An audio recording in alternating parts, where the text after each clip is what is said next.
سلام دوستان. امروز میخوایم در مورد ویزای تحصیلی کشورهایی صحبت بکنیم که دانشگاهاش، کالجاش دارای شهریه هستن. یکی از سوالات بسیار زیادی که شما عزیزان از ما میپرسید در مورد تمکن مالی هست، در مورد گردش حساب، کلا در مورد مسائل مالی. یکی از مهمترین مدارکی که سفارت‌ها بررسی میکنن برای دادن ویزای تحصیلی مدارک مالی هست، تمکن مالی و گردش حساب. شما باید اثبات بکنید که توانایی پرداخت شهریه دانشگاه و هزینه زندگی رو در طول دوران تحصیلتون توی اون کشور دارید.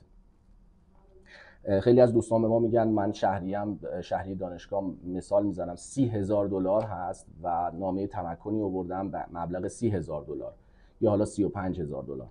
این صحیح نیست. شما علاوه بر این که مبلغ شهریه رو باید نشون بدید که دارید و تو تمکنتون باشه، باید نشون بدید که در ادامه تحصیلتون هم توانایی مالی رو دارید که بتونید تا انتهای دوران تحصیلتون هزینه تحصیل و هزینه زندگیتون رو پرداخت بکنید.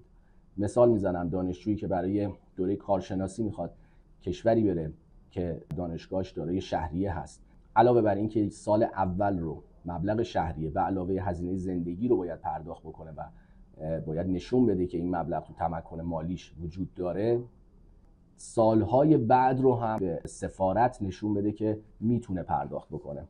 دوستان، مسائل مالی بسیار بسیار اهمیت داره. یکی از اصلی ترین مدارک.